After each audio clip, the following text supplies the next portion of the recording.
The family farm was supposed to unite us. Instead, it started a war. A story from the heart of Iowa. The night before the watching of the will, someone burned the north barn to the ground. Maggie Holt stood at the edge of the gravel drive, the glow of dying embers painting her face in shades of amber and shadow. The fire department from Cedar County had already packed up, leaving behind the stench of wet ash and something else, something that smelled like betrayal. She pulled her father's old Carhartt jacket tighter against the October wind cutting across the flat Iowa farmland. 53 years old, divorced twice, and now the only Holt left who still gave a damn about this dirt. Her phone buzzed, a text from her brother Jake. "Heard about the fire. You do this?" She didn't answer. She never answered Jake anymore. Not since the chemotherapy, not since the funeral, not since their father's lawyer called 3 days ago to say that Thomas Holt's will contained a provision that would require all beneficiaries to be present. All beneficiaries. That meant the four of them. Maggie, Jake, their baby sister Claire, and the ghost they never talked about. The ghost had a name, Elena Voss. She was 32, lived in Des Moines, worked as a paralegal, and according to the birth certificate, their father had hidden in a lockbox beneath the floorboards of the very barn that now smoldered at Maggie's feet. She was Thomas Holt's daughter, too. Chapter 1, The Reading. Hendricks and Associates occupied the second floor of a brick building on Main Street in Tipton, Iowa. The kind of town where the coffee shop still had a chalkboard menu and the hardware store sold chicks in the spring. Maggie arrived early, dressed in black slacks and a blouse she'd bought at the Kohl's in Davenport, because nothing in her closet said funeral-adjacent legal proceeding. Jake was already there, leaning against the wall with his arms crossed, looking every inch the failed farmer he was. At 49, he had their father's broad shoulders and their mother's nervous hands. He'd lost the Holt family's second property in Boone County to foreclosure in 2019, then lost his wife to a man who sold crop insurance. Now he drove a truck for a logistics company out of Iowa City and drank too much at the American Legion on Fridays. "Maggie," he nodded, not quite meeting her eyes. "Jake." They stood in silence until the elevator dinged. Claire emerged like a thundercloud in designer sunglasses, her blonde hair swept up in a way that probably cost more than Maggie's monthly mortgage. At 41, Claire had escaped to Chicago 20 years ago, married a derivatives trader named Brad, divorced him, married a real estate developer named Doug, divorced him too, and now ran some kind of wellness influencer account with 200,000 followers. She hugged Maggie with the enthusiasm of someone collecting a debt. "Sis, you look tired." "I'm tired, Claire. Our father died 3 months ago. You're still tired?" Before Maggie could answer, the door to the conference room opened, and a woman stepped out who made all 3 Holt siblings go still. Elena Voss was petite, dark-haired, with their father's square jaw and the same hazel eyes that stared back at Maggie from every mirror. She wore a navy blazer and no jewelry, and she looked terrified. "You must be the family," Elena said, her voice steady despite the tremor in her hands. "We know who you are," Jake interrupted. "Dad's last little secret." Elena's chin came up. "I'm not a secret. I'm a person. And I have as much right to be here as any of you." "Do you?" Claire's voice dripped, honey and venom. "Because last I checked, you weren't at the funeral. You weren't at the hospital.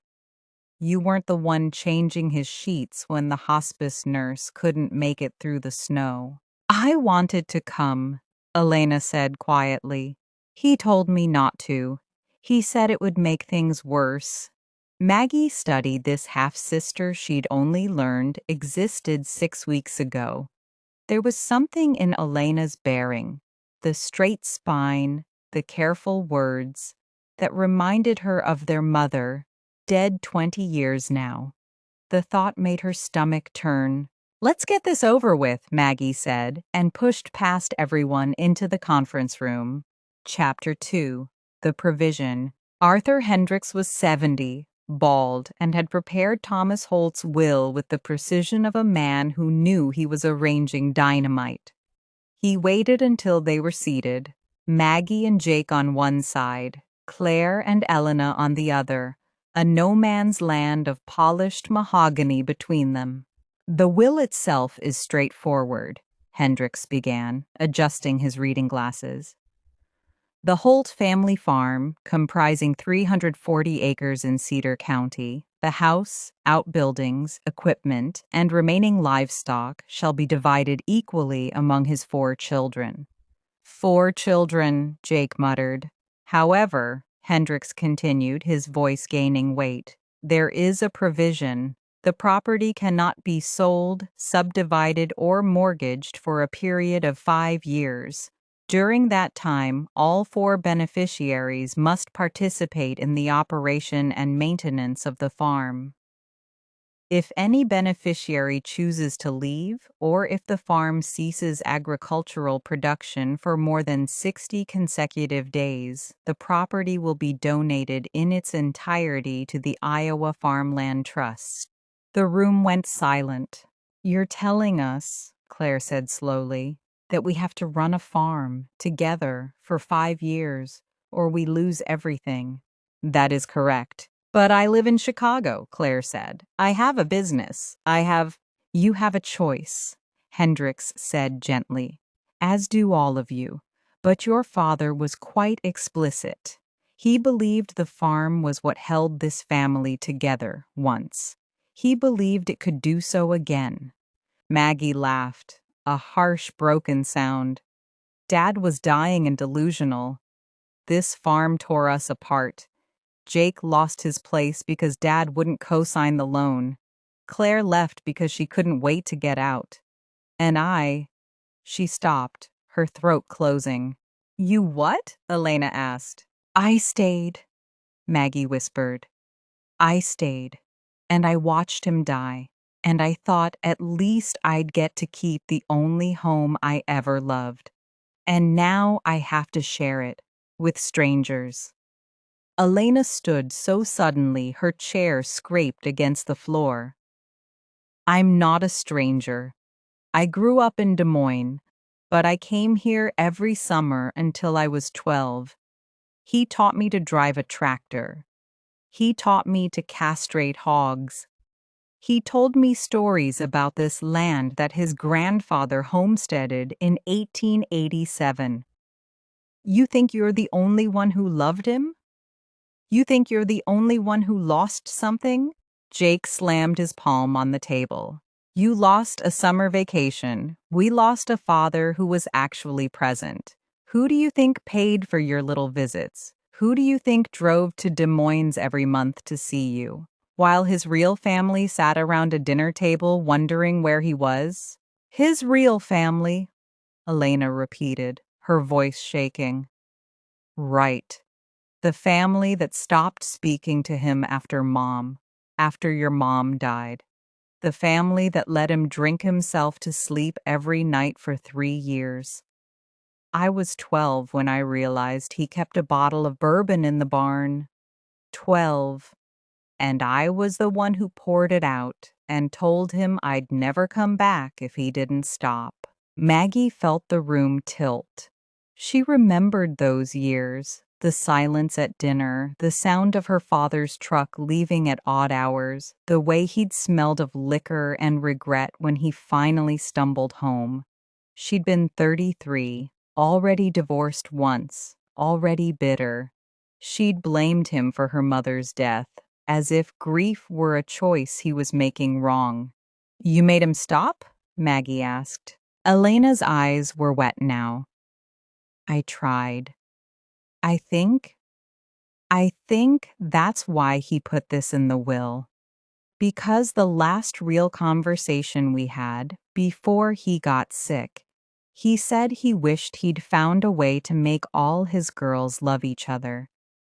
He said the farm was the only place he'd ever felt whole. Claire stood, gathering her purse. This is insane. I'm not moving to Iowa to play Little House on the Prairie with my father's mistress's daughter. Your sister, Maggie said, surprising herself. She's your sister, Claire. Half or whole, it doesn't matter. Dad thought it mattered. That's why we're here. Then Dad was a sentimental fool, Claire shot back, and you're a bigger one for considering this. She walked out. Jake followed, pausing at the door to look back at Maggie with something that might have been apology, might have been warning. Elena and Maggie were left alone with the lawyer, who was suddenly very interested in his paperwork. I'll do it, Maggie said. Elena blinked. What? I'll do it. I'll stay. I'll run the farm with you if you're serious about trying. I'm serious, Elena whispered. But Claire and Jake? Jake will come around. He has nowhere else to go. Claire? Maggie shrugged. Claire will take longer, but the provision says all 4 beneficiaries must participate. If she walks away, we all lose the farm. I'm not letting that happen. Why? Elena asked. Why help me? You don't know me. You have every reason to hate me. Maggie looked at her half-sister, this woman who carried their father's eyes, their father's stubbornness, their father's hope, and felt something crack open in her chest. Not forgiveness, not yet, but possibility. Because Dad loved you, she said. And I'm starting to think he might have been smarter than any of us knew. Chapter 3. The Reckoning. November came to Cedar County with a vengeance. The first snow fell on November 3rd, 6 inches of wet, heavy accumulation that collapsed the roof of the equipment shed. Maggie and Elena spent 3 days clearing it, working in silence broken only by the scrape of shovels and the occasional curse when something frozen slipped from numb fingers. Jake showed up on the 4th day, driving a borrowed bobcat with a snowblade. He didn't apologize. He didn't explain. He just started pushing snow, and Maggie knew that was the closest to peace they'd get. They fell into a rhythm. Maggie handled the books and the livestock, 30 head of Angus cattle, a dozen hogs, the chickens that were more trouble than they were worth. Elena, despite her city upbringing, proved to have a gift for machinery. She could diagnose a tractor problem by sound alone, a skill she said she'd learned from weekend afternoons in her mother's garage, watching her father tinker. Jake took over the grain operation. The Holt farm had 280 acres of corn and soybean rotation, and while the harvest was already in, there was equipment to maintain, seed orders to place for spring, futures contracts to consider. He worked with the focused intensity of a man trying to outrun his own thoughts. Claire called once a week, usually drunk, usually from some rooftop bar in Chicago. She'd rant about Doug trying to renegotiate the divorce settlement, about her Instagram engagement dropping, about the indignity of being held hostage by a pile of dirt in a state that doesn't even have a coastline. Maggie would listen, say, uh-huh, at appropriate intervals, and remind her that the 60-day clock was ticking.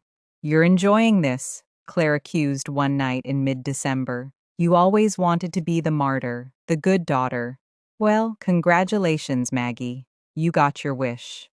I got a sister I didn't know existed and 2 brothers who barely speak to me, Maggie replied. Some wish. I got a sister I didn't know existed and 2 brothers who barely speak to me, Maggie replied. Some wish. Elena's not your sister. She's Dad's daughter. That makes her family, whether we like it or not. There was a long pause, then, barely audible. She looks like Mom. Around the eyes. Maggie felt her throat tighten. I know. I'll come for Christmas, Claire said, but I'm not promising anything beyond that. It was a start. Chapter 4. The Fire's Truth. The second fire came on December 23rd. This time it was the farmhouse itself, or would have been if Elena hadn't been awake at 3 a.m., unable to sleep in the room that had been Thomas Holt's, surrounded by his books and his smells and the weight of his absence. She'd smelled the smoke from the kitchen, seen the flicker of flame through the window, and screamed loud enough to wake Maggie and Jake, who'd been sleeping in the guest rooms upstairs. They got it out with extinguishers and a hose, but not before the back porch was destroyed, not before the kitchen was damaged, not before Maggie found the gasoline can hidden in the tall grass behind the house. She didn't call the sheriff, not yet. She found Jake in the barn, sitting on a hay bale, staring at his hands. You, she said. It wasn't a question. He didn't deny it. The first one was me too, the north barn. I thought, if the place was damaged enough, if it looked like too much work, maybe everyone would give up. Maybe we'd sell, split the money, go our separate ways. And tonight? Tonight I was drunk. Tonight I was thinking about Dad and how he always loved this place more than he loved us.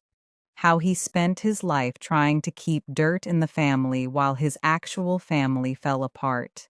And I got angry. Jake looked up, his eyes red-rimmed. I got so angry, Maggie. At him, at Elena, at you, for being the only one who understood why this mattered. I wanted to burn it all down. I wanted to... He broke. Maggie had never seen her brother cry. Not at their mother's funeral, not at his own divorce, not when he lost the Boone County farm. But he cried now, great heaving sobs that shook his broad shoulders, and she sat beside him on the hay bale and put her arm around him and waited. I'm sorry, he finally managed. I'll turn myself in.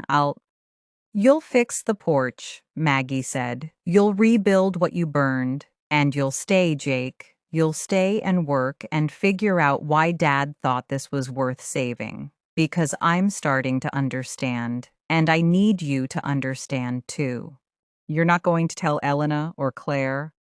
I'm going to tell Elena. She deserves to know who she's farming with.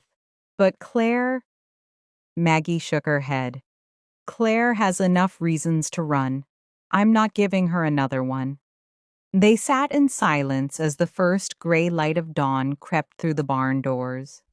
Somewhere in the distance, a rooster crowed, confused by the artificial light Jake had left on in the equipment bay. She does look like Mom, Jake said quietly. Elena, around the eyes. I know. Dad must have loved her mother very much. I think he loved them both, Maggie said. I think he was bad at showing it, and worse at choosing, and I think he spent 30 years trying to make up for it by giving pieces of himself to everyone and never being whole for anyone. Jake wiped his face with his sleeve. That's the saddest thing I've ever heard. It's the truest thing I know about him. Chapter 5. Christmas. Claire arrived on Christmas Eve driving a white Range Rover with Illinois plates, wearing a cashmere coat and boots that had never seen mud. She took one look at the scorched kitchen, the plywood where the porch had been, and said, "Well, it's certainly rustic."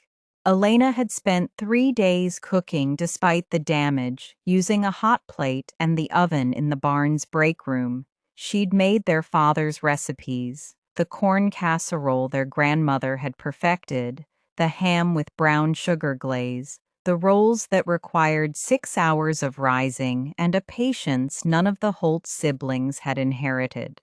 They ate in the dining room, surrounded by water stains and the ghosts of happier Christmases. Jake carved the ham with more care than he'd shown anything in years. Claire drank too much wine and told stories about Chicago that sounded hollow even to her. Maggie watched Elena move between them, refilling glasses, laughing at the right moments, and realized her half-sister was trying just as hard as the rest of them to pretend this was normal. After dinner, Claire disappeared upstairs. Maggie found her an hour later, sitting on the floor of their parents' bedroom, surrounded by photo albums she'd pulled from the closet. "Look at this," Claire said, not looking up. She held out a Polaroid. Thomas Holt, young and handsome in a way Maggie barely remembered, standing beside a dark-haired woman who was not their mother. A toddler on his shoulders, waving at the camera. "Elena and her mother," Maggie said, sitting beside her. "Her name was Teresa. Dad wrote it on the back." Claire flipped the photo. Teresa and Elena, State Fair, 1994. He loved her, Maggie. He really did. And he loved Mom. And he loved us. He loved too many people, and he didn't know how to hold it all. Is that forgiveness? Claire closed the album. It's exhaustion. I'm tired of being angry. I'm tired of pretending I don't care about this place, or about you, or about... She gestured vaguely at the door, where Elena had appeared with 2 mugs of hot chocolate. "About me?" Elena asked, handing one to Claire. "About any of it." Claire took the mug. "I built a whole life trying to be the opposite of this. The opposite of dirt and hard work and small towns where everyone knows your business. And do you know what I realized last month when my engagement dropped 40% because I posted a photo of a cornfield and everyone said I was trying too hard to be authentic?" "What?" Maggie asked. "I missed it. I missed the cornfields. I missed knowing what phase the moon was in. I missed..." Claire's voice broke. "I missed Dad. And I was too proud to come home while he was alive. And now I'm too proud to admit that maybe he was right about something." Elena sat on Claire's other side, the 3 of them forming a strange, broken circle on the bedroom floor. "He wasn't right about everything," Elena said. "He hurt people. He hurt your mother, and mine, and all of you. But he tried, at the end. He tried to build a bridge. I think that's all any of us can do. Try." They stayed there until midnight, passing albums and stories and the kind of silence that finally felt like peace. Chapter 6, Spring. By March, the Holt farm was operating smoother than it had in a decade. Jake had rebuilt the porch with wood from a mill in Wilton, and he'd done it well enough that Maggie suspected he'd found something he'd been missing since losing the Boone County place. Claire had moved into the guest room permanently, trading her influencer career for a part-time bookkeeping operation that she ran from the farmhouse dining room. She still posted occasionally. Now it was tractor tutorials and sourdough recipes, and her engagement had never been higher. Elena had taken over the spring planting, working with Jake to optimize the seed density and fertilizer schedule. She'd started dating a veterinarian from West Branch, a quiet man named David who came to Sunday dinner and never once asked about the family drama he'd clearly heard about from everyone in 3 counties. Maggie found herself, for the first time in years, waking without dread. The farm was hard work, brutal, relentless, weather-dependent work, but it was honest. And she was doing it with people who, against all odds, were becoming her family. The will's provision still hung over them. 5 years. They were barely through one. But Maggie no longer feared the countdown. She feared instead what would happen when it ended, when they had to choose whether to stay together or finally go their separate ways. She found Elena in the barn one April evening, greasing the planter before the corn went in. "Can I ask you something?" Maggie said. "Always. Why did you say yes to all this? You could have taken a cash settlement, walked away. Most people would have." Elena wiped her hands on a rag, considering. "Because I spent my whole life being a secret. My mother never married. She told me early that my father had another family, that I needed to be careful, quiet, not to make trouble. I was 30 before I even told my best friend the truth. And when Dad died and the lawyer called, I realized this was my chance to stop being a secret, to be real, to belong somewhere." "You belong here," Maggie said, and meant it. Elena smiled, tears in her eyes. "I'm starting to believe that." Chapter 7: The Harvest.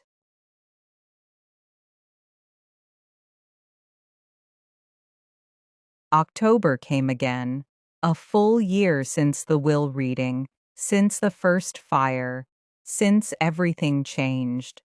The corn was high and golden, the soybeans heavy in their pods.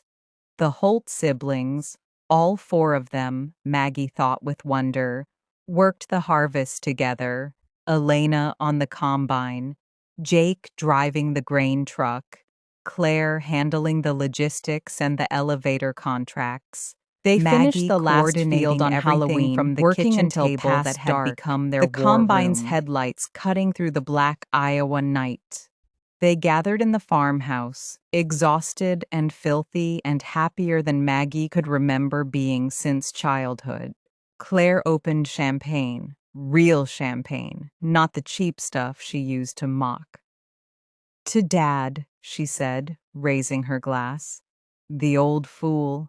"To Dad," they echoed. "And to us," Jake added, the bigger fools for staying. They laughed and drank, and Maggie looked around at these people, her brother, her sisters, bound not by blood alone, but by choice, by shared struggle, by the peculiar alchemy of turning dirt into sustenance and silence into understanding.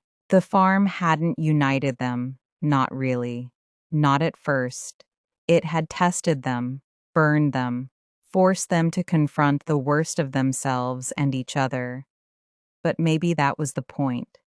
Maybe Thomas Holt had known that unity wasn't something you inherited. It was something you fought for, something you built acre by acre, season by season, heart by broken heart. Closing note. Dear viewers, if you've made it this far, thank you. Stories like this one remind us that family isn't always simple, and home isn't always where we expect to find it. Sometimes the things that tear us apart are the very things that, if we let them, can finally bring us together. The Holt family's journey is fiction, but the struggles they face, the grief, the grudges, the slow work of forgiveness are as real as the Iowa soil they farm. If this story moved you, if it made you think of your own family, your own battles, your own chances at reconciliation, then I've done my job. Good luck out there. Life is hard and love is harder, but both are worth the fight. And hey, if you enjoyed this story, stick around. This channel is built on tales that matter, characters that feel like neighbors, and endings that leave you hopeful, even when they're not perfect. Hit that subscribe button. Join us. There are so many more stories to tell, and I'd love to tell them with you. Until next time, from the heartland to wherever you are, keep reading, keep hoping, and keep coming home. 2026 English Story Channel,